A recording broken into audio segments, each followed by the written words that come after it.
है। आज हमारी यात्रा का है 46वां दिन और हम हैं बोधवाड़ा। बोधवाड़ा में आपको दर्शन करवाते हैं 11 मुखी हनुमान जी के। नर्मदे है महागणपति की जय।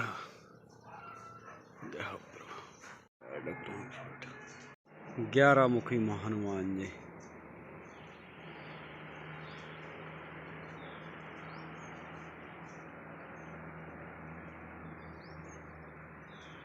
सीताराम सीताराम सीताराम सीताराम सीताराम सीताराम सीताराम सीताराम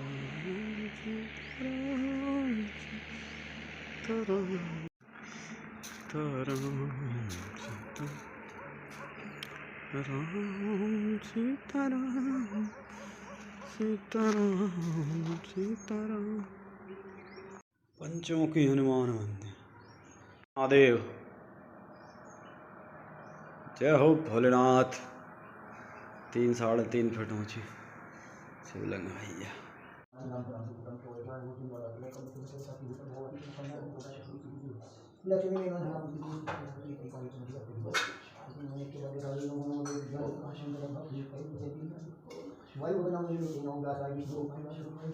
नमो भगवते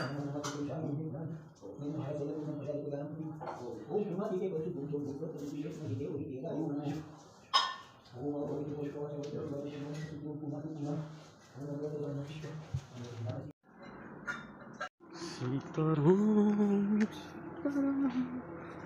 सीताराम। नर्मदे है। अभी हमें बोधवाड़ा गांव में और ये बोधवाड़ा का देवपतलिंग मंदिर अभी नर्मदा जी की डूब में है। केवल शिखर दर्शन हो रहा है यहाँ पे। और यहीं से देवताओं ने एक बार परिक्रमा का विचार जब किया था तो इसी जगह से देवताओं ने परिक्रमा शुरू की थी, इसलिए इसे देवपथ और बोधवाड़ा कहते हैं। और ये हमारे साथ आई यहाँ की बच्चियाँ, इनसे बात करते। ये देवपतलिंग के चित्र हैं। हमने कहीं से व्यवस्था करके ये दर्शन प्राप्त किए हैं। देवपतलिंग यहाँ से। नाम तुम्हारा? योगेश्वरी। और तुम्हारा? आपका क्या है? का कौन सा गांव है ये? बोधवाड़ा। कौन कौन सी समाज है यहाँ पे? यादव, पाटीदार, शर्मा। यादव ज़्यादा है? पूरा गांव यादवों का है?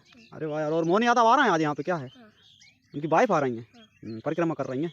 अच्छा अच्छा चलो ठीक। बच्चियों से बात करके हम आगे गए तो ये भैया ने घर पे चाय पिलवाई। और यहाँ का बोधवाड़ा में क्या महत्व है बाबा जी? ये बोधवाड़ा देवपत महादेव है, इनका नाम पड़े। यहाँ से देवताओं ने परिक्रमा उठाई है। जी जी। इसका नर्मदा पुराण में उल्लेख भी है जी। और ये अपने ये है बगाड़ नदी। बोधवाड़ा के थोड़े से आगे बगाड़ नदी संगम। यहाँ से 3 किलोमीटर आगे गंगाली गांव। गंगाली गांव में है गंगा नदी। मैया का दर्शन करने आई थी। एक बार यहाँ शिव जी आए थे। शिव जी की जटा से कुछ बूंदें यहाँ गिर गई थी, जिससे गंगा कुंड बन गया है। तो ये आगे खेतों के रास्ते से होते हुए हम पहुँचे गंगाली गांव। और गंगाली गांव में शिव जी आए थे, जिससे उनकी जटा से कुछ बूंदें नीचे गिर गई थी। उन्हीं बूंदों से एक गंगा कुंड बन गया है, जिसमें गंगा जी की धारा सतत प्रवाहमान रहती है। कैलाश परिक्रमा। ये गंगा कुंड पहुँचने वाले हैं हम। और गंगा कुंड के पहले ये मंदिर हैं, जो कि सरदार सरोवर के जल भराव के कारण क्षतिग्रस्त हो गए मंदिर। कुछ मूर्तियाँ बाहर हैं, कुछ अंदर है। ये रघुनाथ जी का मंदिर है, बहुत पुराना मंदिर है ये भी। तो ये सब मंदिर क्या क्षतिग्रस्त हो गए हैं, तो रख रखाव भी ठीक नहीं है और पानी भर जाता है तो पूजा वगैरह भी नहीं हो पाती। मंदिर भी अभी फिलहाल पानी निकला है तो पूजा होती है। और ये अगर हम गंगा जी यहाँ पे ये जो दिख रहा है, इसके अंदर गंगा जी हैं।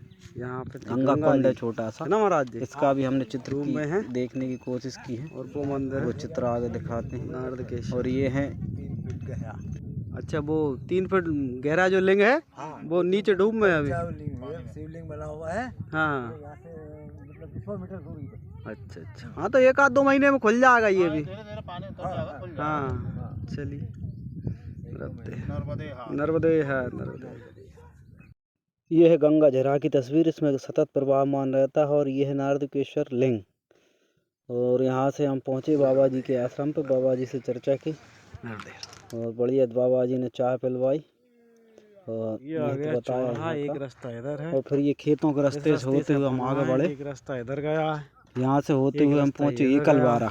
एकलवारा गांव में है लगा है। बागीचा तीर्थ। यहाँ पे हाँ। बागीचा तीर्थ में ये बन गई झंडी, भोलेनाथ का शिवलिंग है। और यहाँ पे जाना एक राजा ब्रह्मदत्त हुए थे। उन ब्रह्मदत्त राजा ने यहाँ पे 100 यज्ञ किए थे। हर यज्ञ में उन्होंने सोने के खंभे बनाए थे। तो 7 स्वर्ण यज्ञ बनाया था और उसमें ब्राह्मणों को दक्षिणा में उन्होंने ब्राह्मणों के बराबर तौल के स्वर्ण दान किया था। पूरा स्वर्ण का मंदिर, स्वर्ण का मंडप और स्वर्ण दान ही किया था यहाँ पे बागीचा तीर्थ में। यहाँ से आगे चल के हम 4 किलोमीटर पे अछोदा गांव में कुड़ूबाई का मंदिर और धर्मशाला है राजपूत समाज की। और ये खेतों का रास्ता, खेतों के रास्ते से ये देखते हुए हम, ये कच्चे पक्के रास्ते हैं। यहाँ से कहीं यहाँ मुड़ना है, कहीं वहाँ मुड़ना है।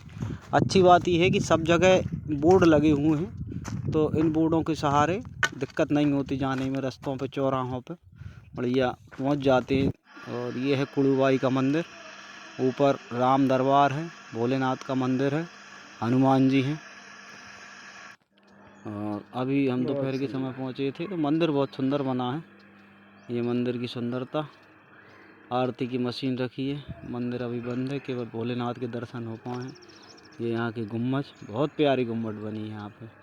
मंदिर में रंग भी बहुत अच्छा है। बजरंगबली के दर्शन। और ये है भैया बजरंगबली, जय हो बजरंगबली।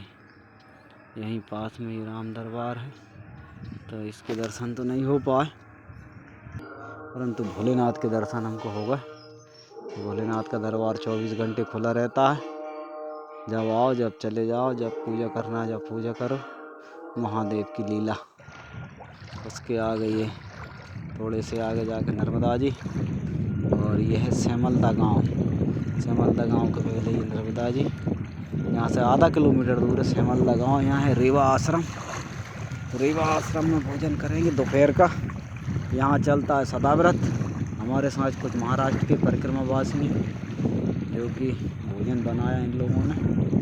खिचड़ी बढ़िया बनाई। एक मैया थी हमारे साथ, उसने खिचड़ी बनाई और यहीं पे खिचड़ी खाई। ये नर्मदा जी के सुंदर दर्शन। बोट चलती सामने के घाट के लिए जाते यहाँ से लोग। लहरें नर्मदा जी की आवाज़ आ रही है।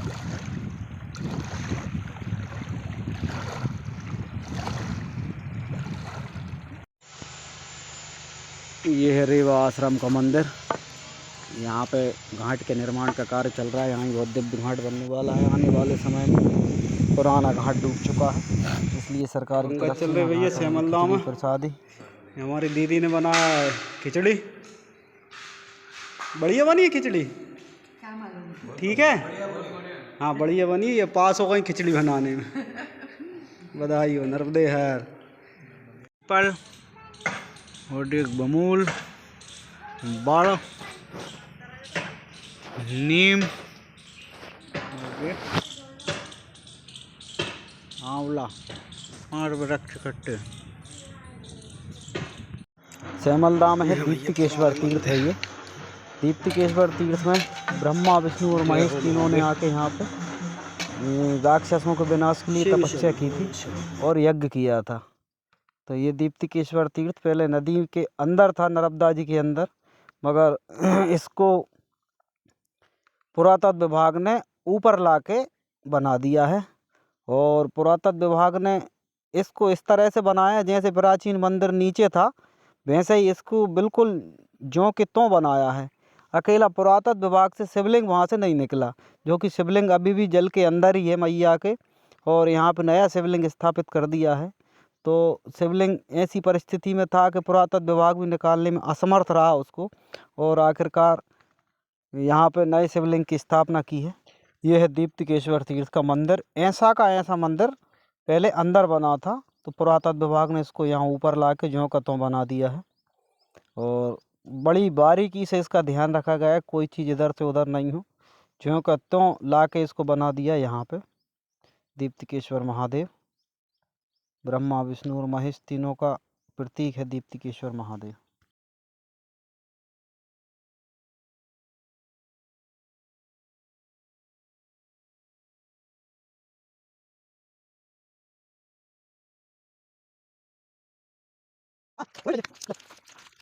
और यहाँ से 4 किलोमीटर चलने के बाद हम पहुँचे पीरखड़। पीरखड़ में विष्णु तीर्थ है, लेकिन अभी विष्णु तीर्थ जलमग्न है, उसका कोई यहाँ पे जानकारी है नहीं है अभी।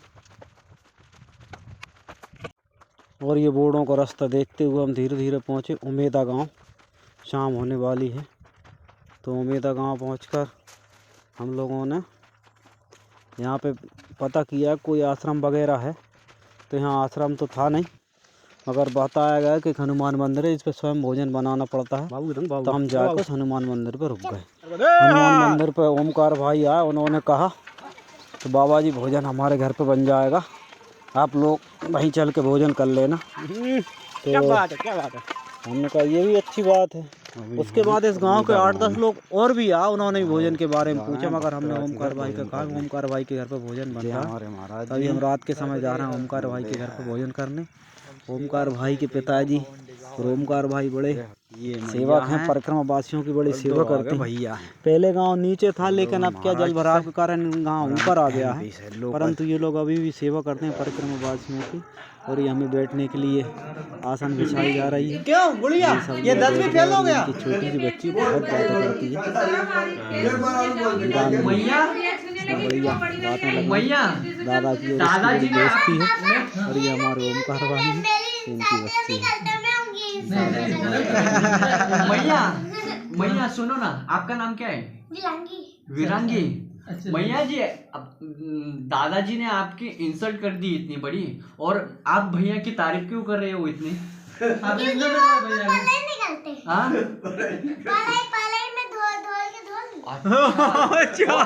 को नहीं समझ में आ रहा है, मैया को बताओ क्या कर रहे हो, क्या पढ़ाई में क्या है वो? मैया पढ़ाई नहीं करते हैं, पढ़ाई भी नहीं करते और दिन भर मोबाइल में लगे। मैया नाराज हो जाएंगी आपसे, मैया को भी बताओ। अरे पढ़ाई नहीं करते वो, माता राम को बताओ। हाँ। बकरी चलाना इसको भेज दो। मेरी मौसी तो मेरे को इतना चिल्लाती जब भी मैं उनकी वायर नहीं लगती, पर है ने ये यार होल के देखो इसके इंसान करते हैं ना तो सला से मुंह बना। इसके बाद भैया ने हमको बढ़िया दाल बाटी का भोजन करवाया। शाम को बढ़िया सब लोग भूखे थे, बढ़िया दबा के दाल बाटी खाई भैया के यहाँ।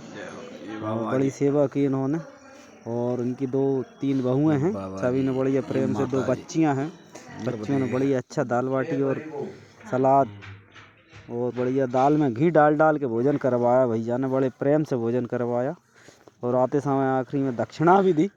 तो ये बड़ी सेवा करते हैं परिक्रमा वासियों की। पूरा गाँव बड़ा धार्मिक प्रवृत्ति का है। कई घरों से लोगों ने चाय पीने के लिए भी निमंत्रण दिया, मगर हम लोग जा नहीं पाए, उसके लिए क्षमा चाहते हैं।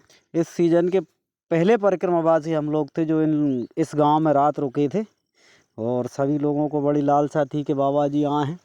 तो सभी लोगों ने कम से कम 10-12 लोगों ने भोजन के लिए पूछा, और सभी ने चाय के लिए कहा। ये 10वीं फेल हो गया?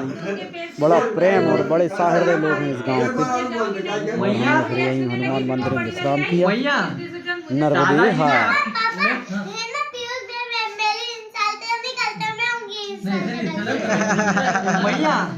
मैया सुनो ना, आपका नाम क्या है? विरांगी। मैया जी, दादाजी ने आपकी इंसल्ट कर दी इतनी बड़ी, और आप भैया की तारीफ क्यों कर रहे हो इतनी? मैया